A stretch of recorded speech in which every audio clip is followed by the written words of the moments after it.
మన 0 ఓవర్ కాదు, ఏదైనా కొంచెం అటు ఇటు మాట్లాడడానికి. అధ్యక్ష, సర్పంచ్ల పెండింగ్ బిల్లులకు సంబంధించి హరీష్ రావు గారు, అదేవిధంగా రాజేశ్వర్ రెడ్డి గారు, వెంకటరమణారెడ్డి గారు, కోవలక్ష్మి గారు, నాయన్ రాజేందర్ రెడ్డి గారు, కొత్త ప్రభాకర్ రెడ్డి గారు మాట్లాడడం జరిగింది సార్. వారు చెప్పినటువంటి వివిధ అంశాలను చూస్తే మేము వచ్చిన తర్వాత సర్పంచులు ఫిబ్రవరి నెలలో వాళ్ళ కాలం అయిపోయింది సార్. అప్పటి తర్వాత మళ్ళీ ఈ రాష్ట్ర ప్రభుత్వము కులగణన చేసి మరి మేమెంతో మాకంత రిజర్వేషన్ తీసుకురావాలనే ఉద్దేశంతో ఎలక్షన్స్ జరగకపోవడం మూలంగా కొద్దిగా గ్రామాలలో కొన్ని సమస్యలు అయితే ఉన్నమాట వాస్తవం. అయితే ఈ వచ్చినటువంటి పెండింగ్ బిల్లులన్నీ కూడా గత ప్రభుత్వం నుంచి బీఆర్ఎస్ ప్రభుత్వం మాకు వారసత్వంగా ఇచ్చినటువంటి పెండింగ్ బిల్లులు. అయితే ఇవి లాస్ట్ ఏదో 1-2 ఇయర్స్ నుంచి కాదు సార్, 2014 నుంచి కూడా ఇట్లనే వస్తూ వచ్చింది. పెండింగ్ బిల్స్ నా దగ్గర ఉన్నాయి, కావాలంటే వాళ్ళకి ఆ స్టేట్మెంట్స్ కూడా ఇవ్వడం జరుగుతుంది అధ్యక్ష. అదేవిధంగా అధ్యక్ష, వీరి హయాంలో ఇప్పుడు ఆర్థిక శాఖ మంత్రి గారు ఆ రోజు హరీష్ రావు గారే ఉన్నారు. వారు ఇంత బాధపడుతున్నారు. మీ చేతిలో ఉండి ఇట్లా ఒక సంతకం పెట్టించుంటే ఆ రోజు అన్నీ క్లియర్ అయ్యేటి. మేము వచ్చినాక సర్పంచ్లో లేరు, సర్పంచ్ల బిల్లులు మా దగ్గర పెండింగ్ లేవు.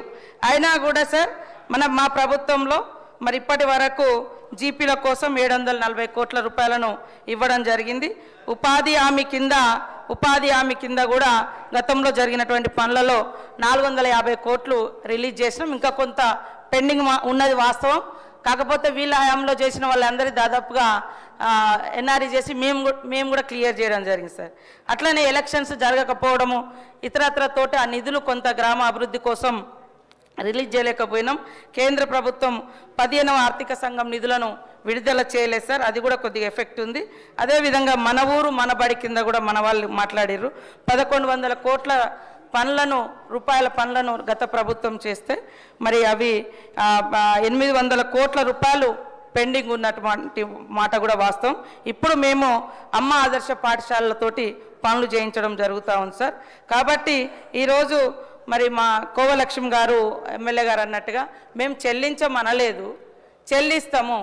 మీరు ఇచ్చిపోయినటువంటి వారసత్వం పెండింగ్ బిల్లులు, అప్పులు, ఆర్థిక వ్యవస్థ బాగలేదు కాబట్టి సర్దుబాటు చేస్తున్నాం, కొద్దిగా టైం అడుగుతున్నాం. కానీ మేము చెల్లించలేదు అని అనలేదు. సాక్షాత్తు ఆర్థిక శాఖ ఆనాటి మంత్రి గారు ఉండి ఈసారి చాలాసార్లు మాట్లాడుతున్నారు ఈ సబ్జెక్టు. మీరు ఒక్క సంతకం పెట్టి ఉంటే 600 కోట్లు ఆ రోజే రిలీజ్ అయ్యేది. కానీ మరి బీఆర్ఎస్ అంటే బకాయిల రాష్ట్ర సమితి లాగా మాకు ఇచ్చిపోయినరు. అదే వారసత్వంతో మరి మేము చెల్లించలేని పరిస్థితి ఉంది. కానీ తప్పకుండా సర్పంచులు అందరి సంబంధించినటువంటి సర్పంచులు ఉన్నారు, వాళ్ళ బాధ మాకు తెలుసు. వాళ్ళు ఆత్మహత్యలు చేసుకున్నారు మీ హయాంలో, చాలామంది రకరకాల ఇబ్బందులు పడ్డారు. కాబట్టి సానుభూతితో ఉన్నాం.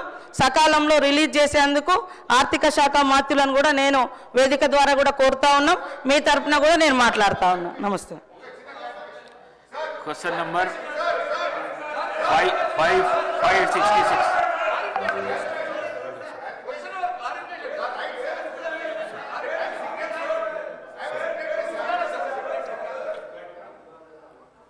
స్పీకర్ గారితో సవినయంగా మనవి చేసేది ఏంటంటే, సభ నడుపుతున్న తీరు పట్ల నా తీవ్ర ఆవేదన వ్యక్తం చేస్తూ ఉన్నా.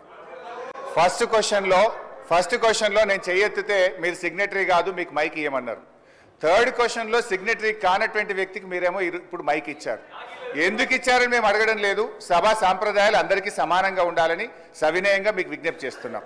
ఇకపోతే మా సీతక్క గారు ఒక మాట అన్నారు, నా పేరు తీసుకొని, మీరు అప్పుడే డబ్బులు ఇచ్చి ఉంటే బాగుండేదని.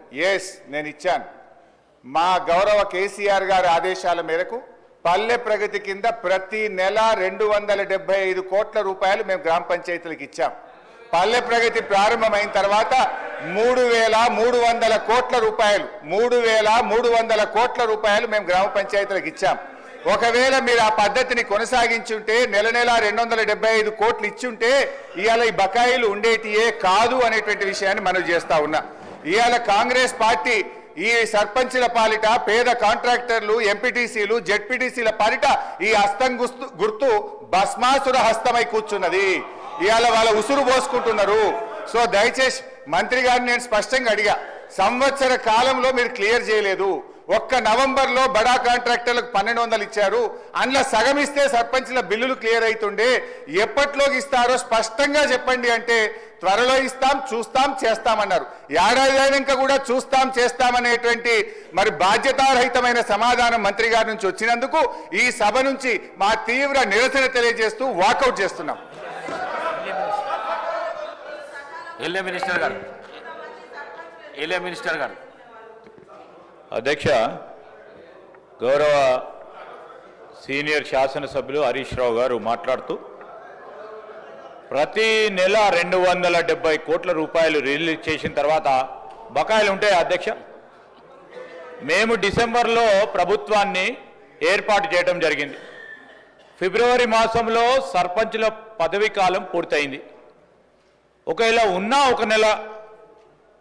ఒక నెల కాల సంబంధించిన బకాయిలు ఉంటుండే. ఆయనేమో ఒక పక్షాన 270 కోట్ల రూపాయలు ప్రతి నెల ఇచ్చాము అని చెప్పినప్పుడు బకాయిలు ఎక్కడివి అధ్యక్ష? ఎక్కడైనా తీసుకొచ్చి పెట్టుకున్నారు అధ్యక్ష? ఈరోజు వారి ప్రభుత్వ హయాంలో సర్పంచులు, ఉప సర్పంచులు ఆత్మహత్య చేసుకున్నారు. వారు సమాధానం చెప్పాలా? ఈరోజు గౌరవ మా పంచాయతీరాజ్ శాఖ మంత్రివర్యులు చెప్పారు, ఏ విధంగానైతే బకాయిలు మా నెత్తిపైన పెట్టి వారి ప్రభుత్వం ఆ రోజు మేము తీసుకున్న వారసత్వాన్ని ఒకటి తర్వాత ఒకటి పూరించే ప్రయత్నం చేస్తూ ఉన్నాం.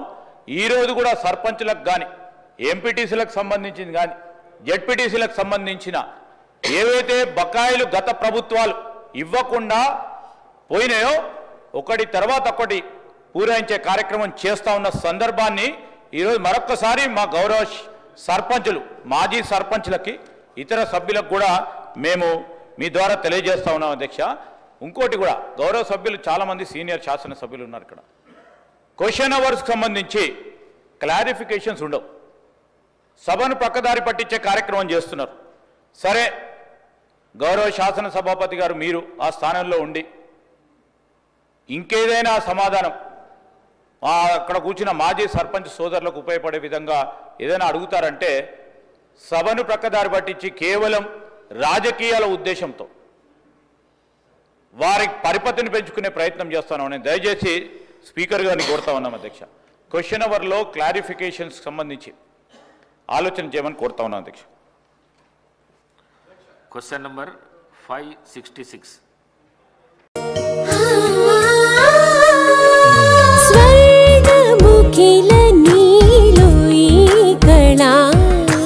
వజ్రవైడూర్యాలంకరణం మణిహారం మహాద్భుతం సంతోషమి ప్రతిక్షణము ఇక శుభప్రదముగా నీవు రాగసిరుల వేడుక సంతోషం ప్రతిక్షణం మానిపల్లి జ్యువెలర్స్.